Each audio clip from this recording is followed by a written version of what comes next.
వరుస sensational comments తో వార్తల్లో నిలుస్తున్నారు మునుగోడు కాంగ్రెస్ ఎమ్మెల్యే కోమటిరెడ్డి రాజగోపాల్ రెడ్డి.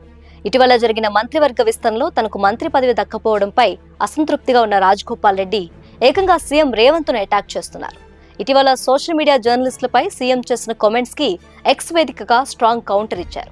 ఆ తర్వాత మంత్రి పదవి గురించి మాట్లాడుతూ మంత్రిని చేస్తామంటేనే కాంగ్రెస్ లోకి వచ్చానని, కానీ అధికారంలోకి వచ్చాక జూనియర్లకు మంత్రి పదవి ఇచ్చి తన దూరం పెట్టినట్లు చెప్పుకొచ్చారు.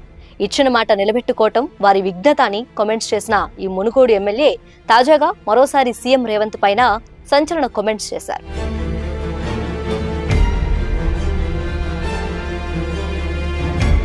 సీఎం రేవంత్ రెడ్డి తన భాషను మార్చుకోవాలన్నారు రాజగోపాల్ రెడ్డి. ప్రతిపక్షాలను తిట్టడం మానేసి ప్రభుత్వం ఏం చేస్తుందో చెప్పాలన్నారు. 20 మంది సీమాంధ్ర కాంట్రాక్టర్లు తెలంగాణను దోచుకుంటున్నారని ఆరోపించారు. బీజేపీ నుంచి కాంగ్రెస్ పార్టీలో చేరితే తనకు మంత్రి పదవి ఇస్తానని హైకమాండ్ హామీ ఇచ్చిందని, కానీ ఇప్పుడు ఆ హామీని నిలబెట్టుకోలేకపోయిందని రాజగోపాల్ రెడ్డి ఆరోపించారు. తనకంటే జూనియర్లకు మంత్రి పదవులు ఇచ్చారని, ఇది పార్టీలో అనుభవజ్ఞులను నిర్లక్ష్యం చేయటమేనని విమర్శించారు. తన మంత్రి పదవి విషయం కోమటిరెడ్డి వెంకటరెడ్డికి తెలియదన్నారు. తనకు మంత్రి పదవి కావాలంటే అప్పుడే KCR ఇచ్చేవాడన్నారు MLA Komatireddy.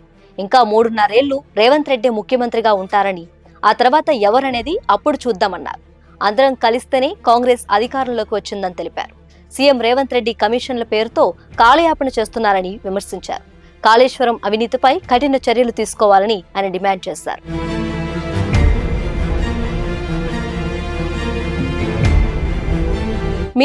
Social మీడియాపై CM Revanth చేసిన కామెంట్లపై రాజగోపాల్ రెడ్డి మరోసారి స్పందించారు. సోషల్ మీడియా విషయంలో ఓడ దాటే వరకు ఓడ మల్లన్న, ఓడ దాటిన తర్వాత బోడ మల్లన్న అన్నట్లు సీఎం వ్యవహారం ఉందన్నారు. అధికారం కోల్పోయిన ఫ్రస్ట్రేషన్ లో బీఆర్ఎస్ ఉందన్నారు రాజగోపాల్ రెడ్డి. అసెంబ్లీకి రాని కేసీఆర్ ముందు తన ప్రతిపక్ష హోదా పదవికి రాజీనామా చేయాలని డిమాండ్ చేశారు. తన సోదరుడు కోమటిరెడ్డి వెంకటరెడ్డి సీఎం రేవంత్ కు బలంగా మద్దతు నిలుస్తున్నా రాజగోపాల్ రెడ్డి మాత్రం ముఖ్యమంత్రికి వ్యతిరేకంగా మాట్లాడుతున్నారు. ఇటీవల జరిగిన ముఖ్యమైన కార్యక్రమాల్లో ముఖ్యంగా ఖర్గే పర్యటన, రేవంత్ జిల్లా టూర్లలో రాజగోపాల్ రెడ్డి హాజరు కాలేదు. దీంతో పార్టీ పట్ల ఆయన అసంతృప్తి మరింత స్పష్టంగా కనిపిస్తుంది. ఇలాంటి సమయంలో రాజగోపాల్ రెడ్డి చేసిన వ్యాఖ్యలు తెలంగాణ కాంగ్రెస్ లోని అంతర్గత విభేదాలను స్పష్టం చేస్తున్నాయి. పదవుల కంటే ప్రజలే ముఖ్యమంటూ చెప్పిన రాజగోపాల్ రెడ్డి తనకు పదవి వస్తే మునుగోడు ప్రజలకు బాగా ఉపయోగపడుతుందని, కానీ పార్టీ అంతర్గత వ్యవహారాల వల్ల అది కుదరలేదన్న విషయాన్ని స్పష్టంగా చెప్పేశారు.